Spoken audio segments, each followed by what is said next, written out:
రోమీలకు రాసిన పత్రిక 12వ అధ్యాయము 10వ వచనం. రోమపత్రిక 12వ అధ్యాయము 10వ వచనం. సహోదర ప్రేమ విషయములో ఒకని యందు ఒకడు అనురాగము గలవారై ఘనత విషయములో ఒకరినొకడు గొప్పగా ఎంచుకొనుడి. ఆసక్తి విషయములో మందులు కాక ఆత్మయందు తీవ్రత గలవారై ప్రభువును సేవించుడి. సహోదరుల మధ్య ఎన్నో అరమరికలు ఉంటాయి, ద్వేషపూరితమైన బాధలు ఉంటాయి, పాపాలు ఉంటాయి, రకరకాల విభేదాలు కలిగి సోదరీమణులు కానీ సోదరుల మధ్య కానీ ఉంటాయి. బయటికి మాత్రం నెమ్మదిగా ఉన్నట్లుండి కొందరైతే విధేయతగా పలకరిస్తారు, కొందరైతే అన్నట్టుగా పలుకుతుంటారు. దేవుని పిల్లలారా, సహజంగా ఇంచుమించు కలుషితం కలిగినటువంటి వాళ్ళుగానే ఉంటారే తప్ప గొప్పవాళ్ళగా తప్పు చేసిన వాళ్ళని ఎంచే లక్షణాలు మరి చాలామందిలో ఉండవు. అంటే ఎగ్జాంపుల్ చెప్తాను.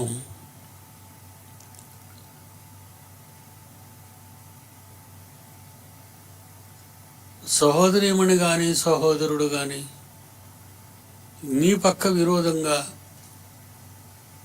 నీతో మాట్లాడడానికి ఇష్టపడక నిన్ను కాదనుకున్న పరిస్థితుల్లో నువ్వెలా ఉండాలి అని దేవుడు ఇక్కడ చెప్తున్నాడు. నువ్వెలా ఉండాలి?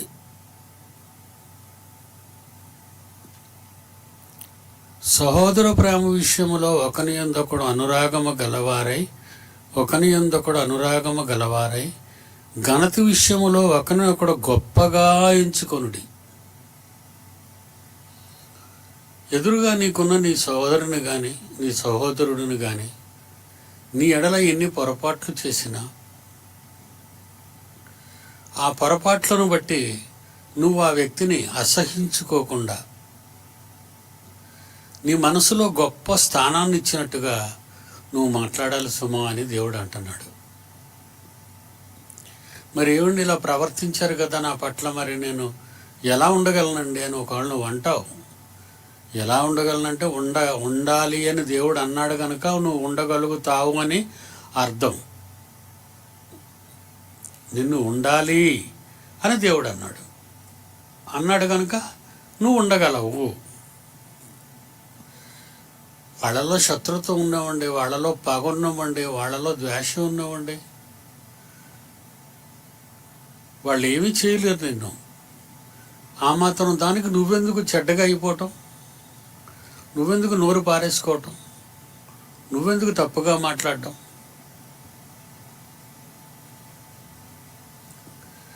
సంఘంలో సోదర సోదరీమణులు కానీ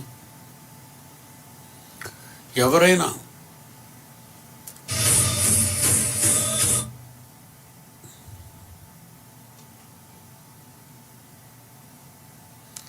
చాలా జాగ్రత్తగా ఉండాలి.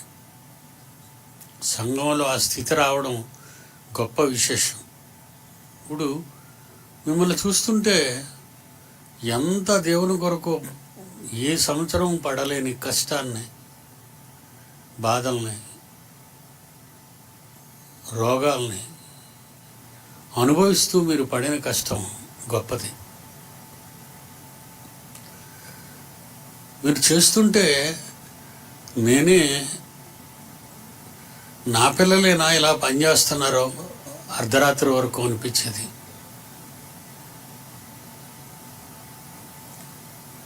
ఎన్ని బాధలున్నా, శరీరంలో ఎన్ని సమస్యలున్నా, మీ శరీరం వద్దని విశ్రాంతి తీసుకోని చెప్తున్నా పిల్లలందరూ కలిసి, స్త్రీలే కానివ్వండి పురుషులే కానివ్వండి, అన్నిటికంటే ఎక్కువ మందిగా స్త్రీలు చేసిన త్యాగం పురుషుల కంటే గొప్పది. పురుషులు ఎక్కువ మంది లేరు.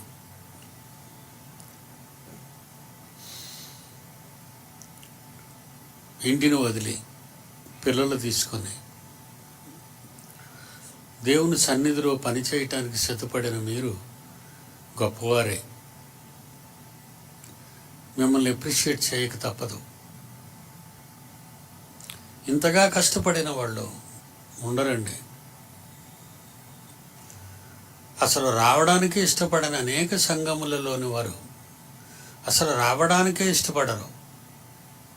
అలాంటిది వచ్చి పని చేయడానికి ఇష్టపడిన వాళ్ళు ఎంతమంది? అది అనుకూలమైన వాతావరణం కాదు. ఎండలలోనూ పనిచేశారు, చలిలోనూ పనిచేశారు, విపరీతమైన చలిలోనూ పనిచేశారు. ఈ సేవ గొప్పది. ఇంత గొప్ప మనస్సున్న మీరు, నీ సహోదరి నీ సహోదరుడు ఏవైనా పొరపాట్లు నీ ఎడల చేస్తే, మీ ఎడల, సంఘాన్ని ఎడల కాదండి, ఈ పొరపాట్లు సంఘం ఎడల పొరపాటు చేస్తే, సంఘం ఎడల పొరపాటు చేస్తే నువ్వు నేనెవరో క్షమించడం, దేవుడు క్షమించాలి. సంఘం ఎడల పొరపాటు చేసిన వారిని ప్రోత్సహించకూడదు. ఎందుకంటే దేవునికి భిన్నంగా ప్రవర్తించాడు కనుక దేవుడు ఆ వ్యక్తి చూసుకోవాలి. దేవుని పిల్లలారా, కనుక ఈ 10వ వచనంలో ఏమంటున్నాడు చూడండి. సహోదర ప్రేమ విషయములో ఒకని యందొకడు అనురాగము గలవారై, ఘనత విషయంలో పొగడ్తలో ఒకరినొకడు గొప్పగా ఎంచుకొనుడి. పొగడండి, ఒకరినొకరు పొగడండి, ఒకరినొకరు పొగడాలి. అలా పొగడగానే అతనిలో ఉన్న, నీ ఎదుట సోదరునిలో ఉన్న ఆవేశం తగ్గిపోతుంది.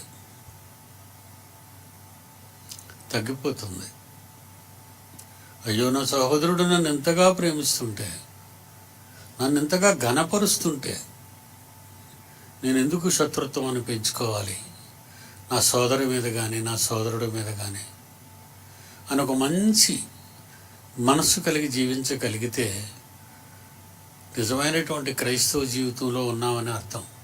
ఎన్నో కష్టాలు పడుతున్నారు నిజంగా మీరు. ఎన్నో కష్టాలు ఇవ్వటంలో కానీ, చేయటంలో కానీ, మాట్లాడటంలో కానీ, ప్రవర్తనలో కానీ మీరందరూ చూపించే అపరిమితమైన ప్రేమ, అపరిమితమైన ప్రేమ మొదటిదైతే అపరిమితం అంటే ఇంకా గొప్ప ప్రేమ అని అర్థం. అలాంటి ప్రేమ గలవారే దూరం అనక, భారం అనక, చలనక, చలి లేక, ఎండనక, వాననక మీరు పడిన కష్టం ఎంతో గొప్పది. దేవుని పిల్లలారా, పౌలు రోమాపత్రిక రాస్తున్నప్పుడు రోమాలో ఉన్న వాళ్ళు చాలా క్రూరులు. మీకు తెలుసు, మొట్టమొదట అధ్యాయంలోనే వాళ్ళ చెంత చెడు నడత నడిచారు వాళ్ళందరి గురించి రాయబడింది. అలాంటి వాళ్ళని అపోస్తలుడైన పౌలు ఎంత చక్కగా, నైపుణ్యంగా, వినయ విధేయతలతో వాక్యాన్ని వ్రాస్తూ వాళ్ళని మరి క్రీస్తులో పెంచడం అనేది మరి అది పౌలు గారికి దేవుడిచ్చిన వరం. మనమైతే మన శత్రువులతో మనసు విప్పి మాట్లాడలేము. మాట్లాడను అని మనం ఊరుకునే కంటే మాట్లాడి చూపించాలి. అదే మనం నేర్చుకోవలసినటువంటి విధి. సంఘంలో ఉండి వినుట ద్వారా మనం ఏమి నేర్చుకుంటున్నాం? దేవుని యొక్క మనస్సు యాజిటీజ్గా మనం కూడా పొంది దేవుని వలె ప్రవర్తించాలి. అది క్రీస్తు చూపించాడు ఈ లోకంలో వచ్చి. తను చంపిన వాళ్ళను కూడా వీళ్ళు ఏం చేస్తున్నారో వీళ్ళకు తెలియదు తండ్రి, వీళ్ళని క్షమించు అని అన్నాడు. దేవుని పిల్లలారా, ఇంత ఆధిక్యత, ఇంత ఉన్నత స్థితి దేవుడు మీకు ఇచ్చాడు. ఎందుకంటే ఏ సంఘం కూడా ప్రపంచవ్యాప్తంగా అసలు సంఘాలని గుడికి వెళ్ళటమే మానేశాయి. ఈ మధ్యన ఈ నెట్లో రావటం వల్ల ఎవరైనా ప్రసంగం చేస్తే నెట్లో వినేసి వాళ్ళే రొట్టె ద్రాక్షరసం తీసేసుకొని ఇంటి దగ్గరే ఆరాధన చేసేసుకుంటున్నారు. అంటే వెళ్ళటానికి కూడా ఇష్టపడటం లేదు, వాళ్ళు గుడికి వెళ్ళటానికే ఇష్టపడటం లేదు.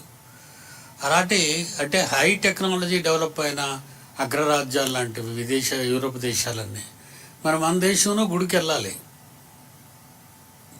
మనలాగే నెట్లో ఇస్తూ చచ్చారాధనలో మనలాగే నెట్లో ఇస్తూ మీరు మీ ఇంటి దగ్గర ఉండి చూడొచ్చు అని ఎవరు అనరు.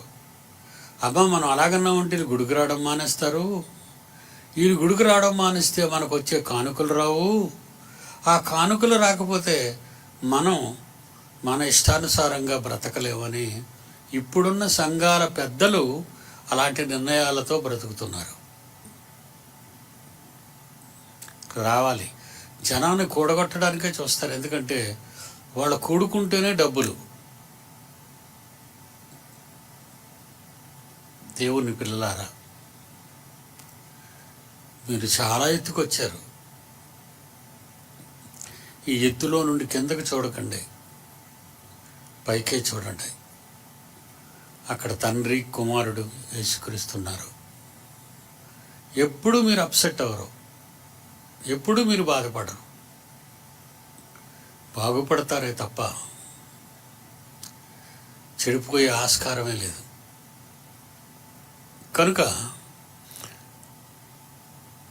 11వ వచనంలో ఆసక్తి విషయంలో మందులు కాక దేవుని పని చేయటంలో ఆసక్తి.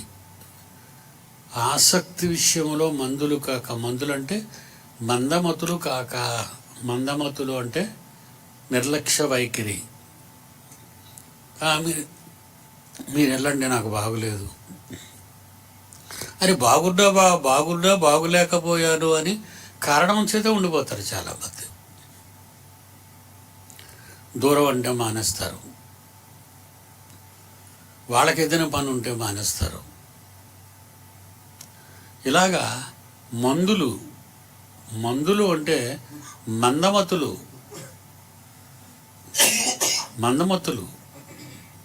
నిర్లక్ష్య వైఖరి. చేసుకుందాంలే. మత్తులు, ఇప్పుడేం చేస్తానులే అమ్మ, వచ్చే వారం వస్తాను నేను. చాలామంది వాళ్ళందరూ మందుల జాతికి చెందినవారు, ఆసక్తిగా లేరు. పదండి, నేను వచ్చేస్తాను పదండి. అలా దేవుని కొరకు ఇలా చెప్పగానే అలా లేచిపోయేవాళ్ళు ఆసక్తి విషయంలో గొప్పవాళ్ళు. అదే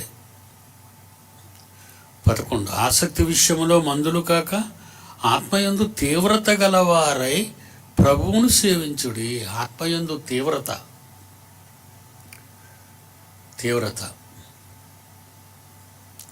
నేను ఈవేళ చర్చికి వెళ్ళాలి, ఈవేళ చర్చ్ అంతా శుభ్రం చేయాలి. సుమారు 1 నెల రోజులు మూసింది, పట్టులు బట్టి ధూళి పట్టి అశుభ్రంగా ఉంటుంది. కనుక నేను వెళ్ళకపోతే ఎలా, నేను శుభ్రపరచకపోతే ఎలా? నీ ఇంటిని నువ్వు చూసుకున్నట్టుగా దేవుని ఇల్లు కూడా నీ ఇల్లే, అది నువ్వే అనే సంగతి తెలుసుకొని నీవు ఈ విధంగా ఆసక్తిగా రావటం. ఒంటిగంటగా నాకు శబ్దాలు వినబడుతున్నాయి, కుర్చీలు వేస్తున్నారు పిల్లలు. అవును, ఆసక్తిలో తీవ్రత. 2-3 ఉంటారండి, వాళ్ళు 1 గంటకే వచ్చేస్తారు, ఇంకా ముందు వచ్చేస్తుంటారు. మంచిది, ఆసక్తి విషయంలో తీవ్రత గలవారుగా ఉన్నారు మీరు. మందులు కారు, ఆత్మయందు తీవ్రత గలవారే ప్రభువుని సేవించుడి. అది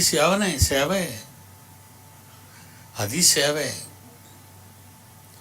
ఎంత పనైనా అలయకుండా శరీరం మిమ్మల్ని వెనక్కి లాగుతున్నా సెమినార్లో పనిచేశారన్న వాస్తవాలు నాకు తెలిసి నేను చాలా పరవశించిపోయాను. నిజమండి. అమ్మా నేను ఇక చేయలేను, నేను విశ్రాంతి తీసుకుంటాను అని ఎవ్వరూ అనలేదు. కానీ కష్టమైన పని, సులువైన పని నేను అన్నండే,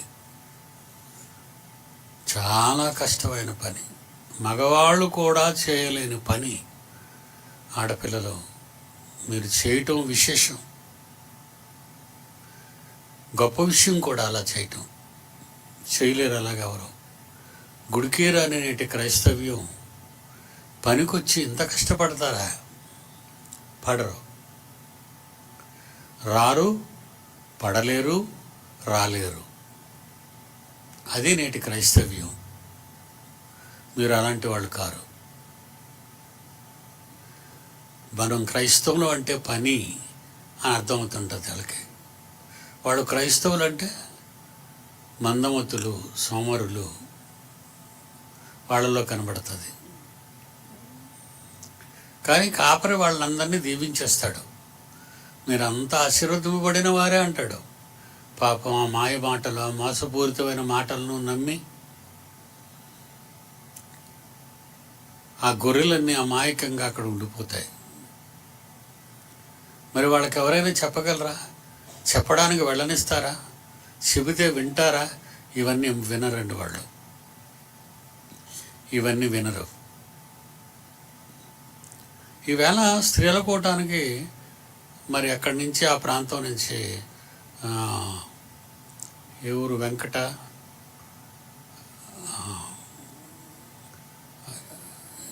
ఎక్కడంటే అది వెంకటాపురం కాదు, అదేనండి గోపాలపట్నం దాటిన తర్వాత వచ్చేది. పెందుర్తికి ముందే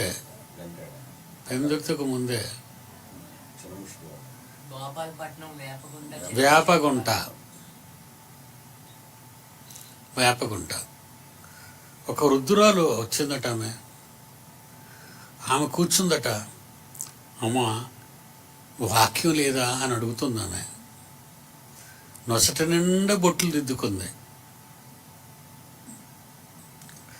ఆమె నొసట నిండా బొట్టులు పెట్టుకుంది.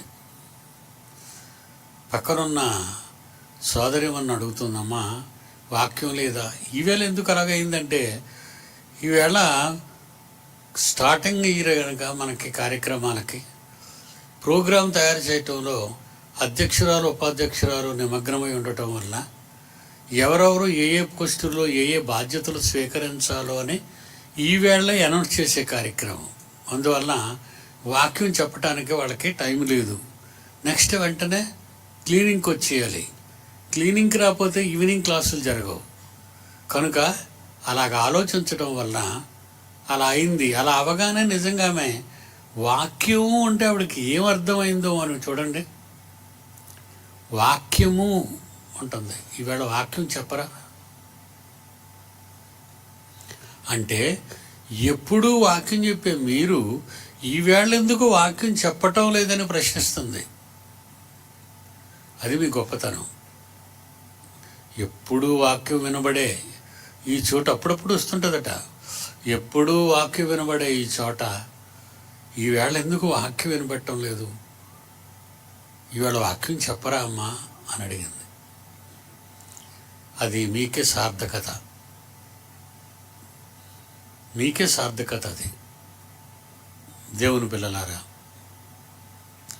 ఎంత మంచి పిల్లలు దేవుడు కన్నాడో అనిపిస్తుంటుంది. మీరు దేవునిలో ఉంటే ఎంతో పొంగిపోతూ ఉంటాను. మీరు లేకుండా ఇష్టం వచ్చినట్టుగా ప్రవర్తిస్తే నలిగిపోతుంటాను. ఎంతకాలం వీళ్ళతో ఉండాలి, ఎంతకాలం వీళ్ళని మనం జాగ్రత్తగా చూసుకోవాలి, ఎంతకాలం ఎన్ని వాక్యాలు చెప్పి వీళ్ళని మార్చాలి, ఇలాంటి ఆలోచనలతో ఉంటాను ఎప్పుడు.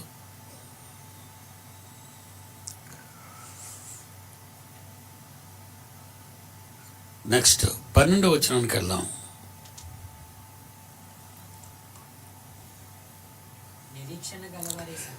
నిరీక్షణ గలవారై సంతోషించుచు, శ్రమయందు ఓర్పు గలవారై, ప్రార్థనల యందు పట్టుదల కలిగి ఉండుడి.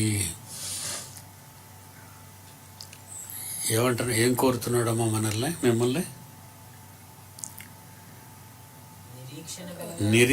నిరీక్షణ గలవారై సంతోషించుచు.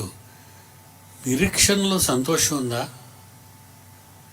నిరీక్షించడంలో, దేవుణ్ణి నిరీక్షించడంలో, క్రీస్తుని నిరీక్షించడంలో సంతోషం ఉందా? ఉంది. అది ఎలాంటి సంతోషం అంటే, మేము రావాలని పరలోకపు తండ్రి మహాలోకాలను నిర్మిస్తున్నాడు. మేము రావాలని నిరీక్షణది. మనం ఇంకా వెళ్ళలేదు, మనం అక్కడ ఏం జరుగుతుందో చూడలేదు. జాన్సన్ గారు లాంటి వాళ్ళు అందరూ వెళ్ళిపోయారు, మన ప్రియులు. వాళ్ళు ఇప్పుడు అక్కడ సంతోషంగా ఉన్నారు. పట్టణం సిద్ధపరచబడుతుంది.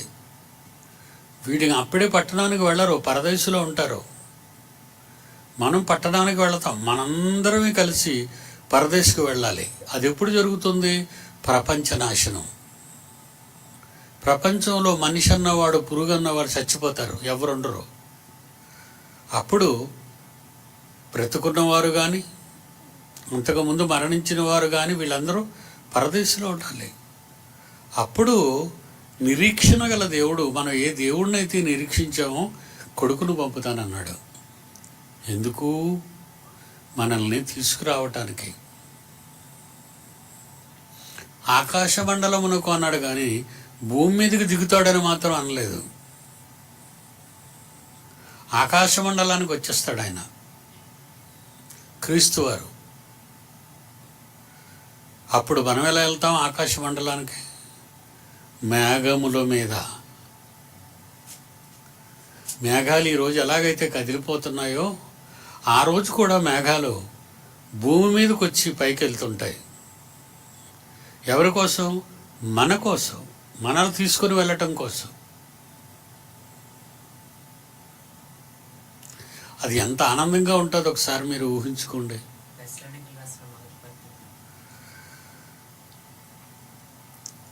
ఎంత ఆనందంగా ఉంటుందో మీరు ఆలోచించండి. ఏమండి, మన పిల్లల్లో ఉన్న గొప్పతనం ఏంటంటే, ఈ మధ్యకాలంలో చాలా రోజులు మొదవలస వెళ్ళలేదు. వెళ్ళకపోతే అందరూ అడిగేవాళ్ళు ఏమని? డాడీ, మనం మోదవలస వెళ్ళమా? అక్కడేం పని లేదా అని అడగడం మొదలుపెట్టారు.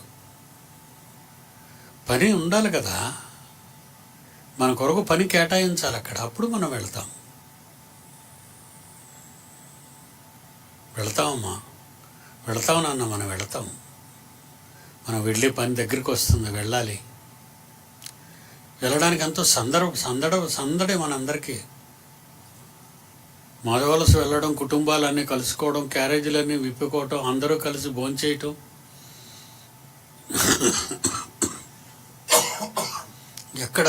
ఎక్కడ ఏ సంఘంలో ఉండదు.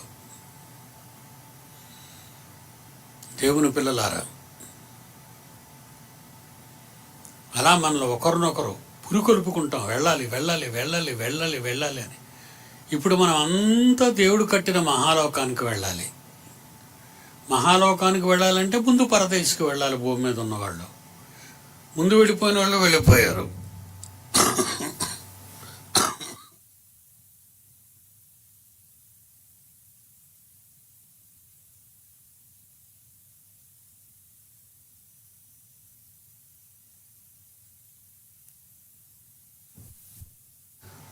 అందరం రోగగ్రస్తులం అయిపోయాం. అందరూ దొగుతున్నారు పాపం. నిజమండి. ఆ పెద్ద ఆడిటోరియంలో మేఘాల్లాడు ధూళి, అదంతా మనమే పీల్చేసాం. ఆ ధూళంతా మనమే పీల్చాం. దానికి తోడు మతాబేలు పీల్చారు. అది భయంకరమైన పొగ, ఎలకలను లోపల పెట్టి మందు పెట్టినట్టు గొప్పగా చేయబోయి ఆరోగ్యాల మీద ఆడారు వాళ్ళ ఆట. ఇంకా అక్కడి నుంచి నేను సిక్కైపోయాను. మతాబులు కాల్చారో నేను మంచం పట్టేశాను. ఎంత ట్రై చేసినా నిలబడేవాడిని కాదు, చెప్పడానికి వాయిస్ వచ్చేది కాదు. చాలా బాధపడిపోయేవాడిని. ఎప్పుడు సెమినార్లో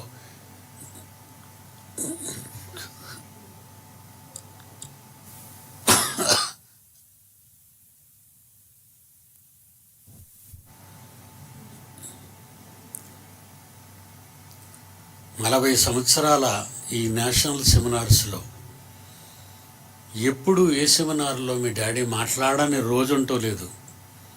ఈసారి బాగా అలసిపోయాను. ఆ నిర్మాణంలో ఆర్థికంగా అలసిపోయాను, మానసికంగా అలసిపోయాను, శారీరకంగా అలసిపోయాను. ఓపిక అంతా నశించిపోయింది. 3 స్పెషలిస్టులు చూపించుకున్న తర్వాత ఈరోజు మీ ముందు కూర్చోగలిగాను. లేకపోతే కష్టమయ్యేది. ఇక ప్రసన్నబాబు సిక్ అయిపోయాడు. మీరందరూ సిక్ అయిపోయారు. ఇందులో సిక్ అవ్వలేని వాళ్ళు ఎవరూ లేరు. అందరూ సిక్ అయిపోయారు. దగ్గు, జలుబు, జ్వరం, ఒళ్ళు నొప్పులు, బాడీ పెయిన్స్ అండి అందరికీ. చాలామంది బాడీ పెయిన్స్తో ఏడ్చారని కూడా విన్నాను. సారీ అండి, మిమ్మల్ని చాలా బాధ పెట్టాను అనుకుంటున్నాను. దేవుని పిల్లలారా, పరలోకంలో దేవుడు మనల్ని తీసుకెళ్ళటానికి క్రీస్తుని పంపుతాడు. క్రీస్తు వస్తాడు.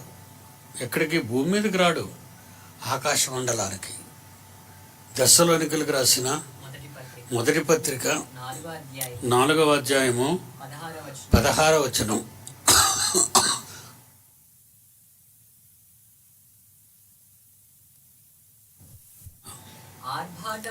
ఆర్భాటముతోను ప్రధాన దూత శబ్దముతోను దేవుని బోరతోను పరలోకము నుండి ప్రభువు దిగివచ్చును.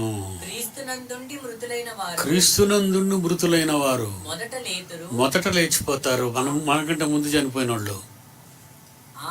ఆ మీదట తర్వాత బ్రతుకున్నాం కదా, యేసుప్రభు వచ్చినంత వరకు మనం ఉన్నాం అనుకోండి, ఆయన కనబడుతున్నాడు అనుకోండి మనకి, అప్పుడు మనం బ్రతుకుతాం. అంటే ఇది బ్రతుకు కాదు, అప్పుడు నీ శరీరం కాదు, ఇది బ్రతుకు కాదు, చచ్చిపోవాలి. యేసుప్రభు అలా ఉంటుండగానే ఇది చచ్చిపోయి మళ్ళీ మనం బ్రతికిపోతాం. మార్పు అనేది బాడీలోనే జరిగిపోద్ది. అప్పుడు వాళ్ళని మనల్ని వెంట పెట్టుకొని వారితో కూడా క్రీస్తు యేసు ఏకముగా ప్రభువుని ఎదుర్కొనుటకు ఆకాశ మండలానికి యేసుక్రీస్తు దగ్గరికి మేఘముల మీద కొనుపోబడదాము. మనము సదాకాలము ప్రభువుతో కూడా ఉందము. మీరు ఈ మాటలు చేత ఒకరినొకరు ఆదరించుకోండి. మీరు పేదవాళ్ళు కాదు, మీరు ఏదో అయిపోరు, మీరు నాశనం అయిపోయారు, మీకేమీ లేకుండా పోదు. ఒక మహాలోకానికి మనం వెళ్ళబోతున్నాం. మన తండ్రి అక్కడ మన కొరకు ఎదురు చూస్తున్నాడు. యేసును పంపడానికి సిద్ధపడుతున్నాడు. కానీ ప్రపంచ నాశనం కావాలిగా. ప్రపంచ నాశనానికి రోజులు దగ్గర పడ్డాయి, మనకు తెలిసిపోతుంది. అదంతా భూకంపాలు, కాల్చివేతలు, మొత్తం అరణ్యాలు ధూళైపోతున్నాయి. మరి అగ్నిపర్వతాలు బద్దలైపోతున్నాయి. వరదలు విపరీతంగా వచ్చి జనం చచ్చిపోతున్నారు. ఇది లేదు అనేది లేదండి. ఈరోజు ప్రపంచంలో ఈ జబ్బు లేదని కానీ, ఈ ప్రమాదం లేదని కానీ, ఇలాంటి భయంకర ఘటనలు లేవని కానీ ఎవ్వరు అనడానికి వీల్లేదు. 10 సార్లు ఊగిన దగ్గరే 10 సార్లు ఊగుతుంది నేల. భూకంపం. ఇవన్నీ చూసి మనం ఆనందించాలి. లోకం భయపడుతుంది, మనం ఎందుకు భయపడతాం? మనం ఈ భూకంపాల్లో ఉండవలసిన వాళ్ళం కాదు. మనం ఈ భూకంపాలకి ఈ ప్రళయాలకి మనం ఉండేది కాదు. మనం మరణించిన దేవుని వాళ్ళమే, మనం బ్రతుకున్న దేవుని వాళ్ళమే. అది గొప్ప సుగుణం. అదే మనకున్న నిరీక్షణ. మన నిరీక్షణ ఏంటప్పుడు? దేవుడి దగ్గరికి వెళ్ళిపోతాం. అందుకేమంటున్నాడు? నిరీక్షణ గలవారై, 12వ వచనం, నిరీక్షణ గలవారై సంతోషించుచు శ్రమయందు ఓర్పు గలవారై ప్రార్థనయందు పట్టుదల కలిగి ఉండుడి. ప్రార్థనయందు పట్టుదల, శ్రమయందు ఓర్పు. మీకు శ్రమయందు ఓర్పు వచ్చింది, ప్రార్థనలో పట్టుదల వచ్చిందా? వచ్చింది. మీరు ప్రతిరోజు ప్రార్థనలు చేసి పాటలు పాడుతుంటే నాకు వినపడుతున్నాయి. అందులో నా కొరకు ఎక్కువగా ప్రార్థన చేయడం. మీ అందరికీ నా హృదయపూర్వక ధన్యవాదాలు. మా డాడీని బాగు చేయి తండ్రి, మా డాడీని బాగు చేయి తండ్రి. అందుకే బాగు చేసి మీ ముందు కూర్చోబెట్టాడు. లేకపోతే మీరు బాధపడిపోతారు కదా. మేము తండ్రిని అడిగాం కదా, తండ్రి మాకేం చేయలేదని మీరు అనుకోకుండా మీ నిరీక్షణలో మీరు ఆనందించాలని అన్నీ మన పట్ల సక్సెస్ఫుల్గానే దేవుడు చేస్తున్నాడు. ఓకేనా? మరి ఆరోగ్యరీత్యా ఇక్కడికి ఆపుతాను. నెక్స్ట్ వీక్ రేపు కలుసుకుందాం. అందరికీ సెలవు.